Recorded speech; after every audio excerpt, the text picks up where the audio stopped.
तो डायस्ट्रॉन graph is slightly more complicated. So for example ये ग्राफ है जिसमें एजेस के ऊपर वेट है। मेरे को एक सोर्स से सारी नोड्स पे किस कॉस्ट पे मैं पहुंच सकता हूँ, दैट मीन्स जिस एज पे मैं चल के जाऊंगा उसका सम मिनिमम होना चाहिए हर नोड पे पहुंचने के लिए। वो कैलकुलेट करने के लिए हम डायस्ट्रा यूज़ कर सकते हैं। अगेन सिमिलर टू BFS, हम एक डेटा स्ट्रक्चर लेते हैं जो कि अभी मैंने क्यों लिया है, बट ये डिपेंडिंग ऑन रिक्वायरमेंट अपडेट करना पड़ता है। विजिटेड नोड्स जो मार्क हो चुकी हैं, फाइनल रिजल्ट हर नोड के लिए कितना कॉस्ट लगा ए से पहुंचने पे, तो ए पे तो जीरो ही लगेगा। ए को निकाल के जब प्रोसेस करेंगे अगेन, सो सिमिलर उसकी जो आउटगोइंग एजेस हैं वो जिस नोड पे पहुंच रही हैं उनको क्यू में ऐड कर देंगे, और कितनी कॉस्ट लगी है उन पे पहुंचने के लिए टोटल ए से, वो भी उसके साथ में अटैच करके क्यू में ऐड करेंगे। फाइनल रिजल्ट में एक अपडेट कर देंगे, ए को मार्क कर देंगे क्यू विजिट हो गया।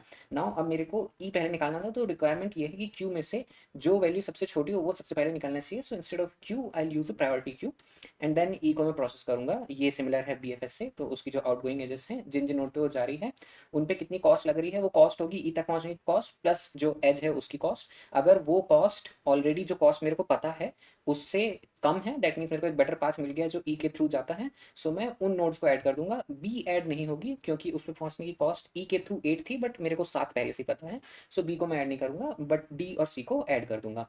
And then this will go on, जब तक प्रायोरिटी क्यू में नोट्स हैं उनको पॉप करते जाएंगे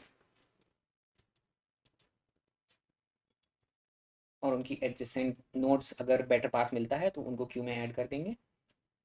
and this will go on जब तक एक भी नोट बची हुई है प्रायोरिटी क्यू में। सो बी को निकालेंगे, बी ऑलरेडी विजिटेड है, डी को निकालेंगे, डी का वेट फाइनल हो जाएगा। सो अब सारी नोट्स विजिट हो गई और ये फाइनल रिजल्ट आएगा मेरे पास डायस्ट्रा का।